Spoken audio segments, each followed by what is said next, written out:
Muy buenas tardes, nos encontramos entonces en esta segunda sección que tiene que ver con el análisis crítico de la presentación establecida por mi compañero Felipe Montenegro del texto respecto a la Edad Media que lleva por nombre La atención médica de los animales durante la Baja Edad Media en los reinos hispánicos, artículo publicado en el año 2011 por el señor Carmel Ferragut. Respecto a Carmel Ferragut, es una persona bastante conocida, eh, es un gran expositor de conocimientos tanto de las ciencias naturales como también de las ciencias sociales. Destaca por ser un gran investigador a lo largo de toda su trayectoria. Actualmente trabaja como académico y también como investigador en la Universidad de Valencia. Y lo que más llama la atención respecto a su biografía y respecto a las cosas que él hace para poder tener una mayor validez respecto al informe presentado por él o al documento que se presenta, es que básicamente si nosotros revisamos su vida, vemos que lleva una vida entera, digamos, trabajando en pos de trabajos que tengan que ver con la documentación. Y en este punto específico respecto a la Edad Media, lo interesante es que él participa activamente de la revista Medievalismo, que valga redundancia, digamos, y en base a la etimología, a la semántica, digamos, de su nombre,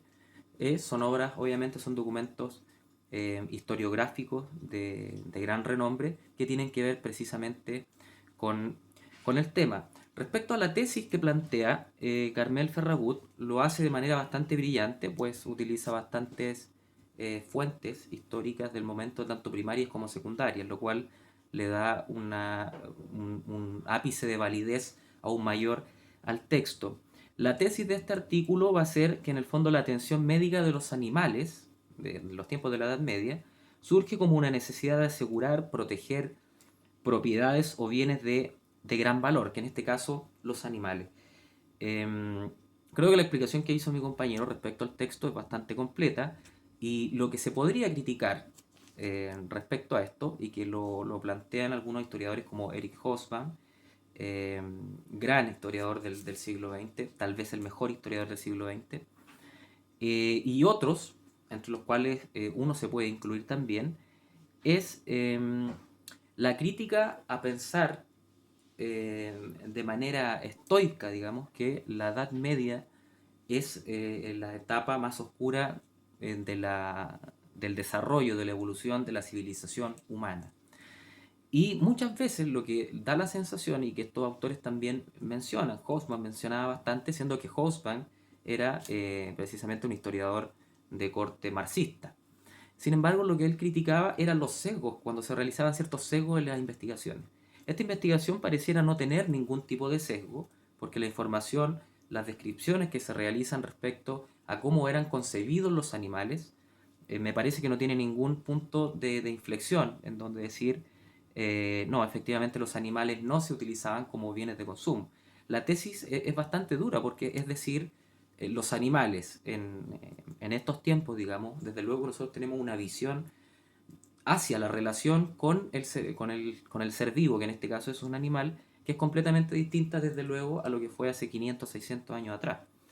Por tanto, eso sería lo primero, determinar, digamos, fatalistamente, de manera fatídica, digamos, que los animales eran productos de bien, me parece que está bien, es correcto. Sin embargo, habría que precisar y habría que contextualizar los tiempos en los cuales se estaba viviendo.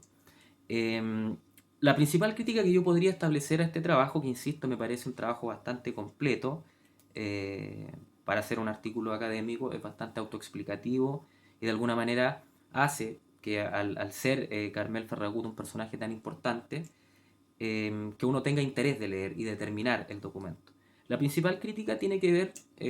también con las fuentes, porque pese a que tenga fuentes primarias y tenga fuentes secundarias, me parece que como en la mayoría de los documentos que hay en la literatura existente respecto a la Edad Media, hay ciertas fuentes que no son consideradas porque no son consideradas importantes de manera a priori. Dentro de esas, me parece que la literatura romántica, la literatura de los caballeros de la época, no es considerada en este tipo de tesis porque realmente no es conveniente. A mi juicio, creo que siempre que existe una relación entre un ser humano y un animal, por muy, por muy relacional que ésta sea, es decir, en la noción del servir relacional, el animal me sirve para algo, de todas maneras siempre existe un tipo de preocupación o de vínculo que se va a generar con ese animal. Por tanto, pensar que solamente el animal va a ser visto desde el punto de vista económico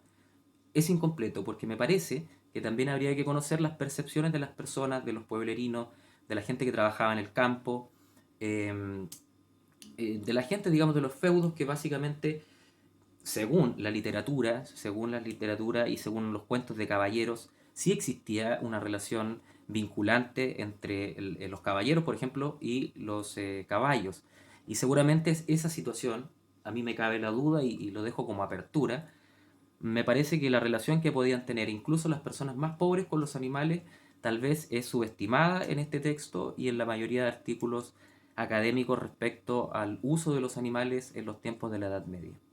Eso tendría para comentar para mi amigo Felipe, mi compañero Felipe, y para el profesor. Me despido por su atención. Muchas gracias.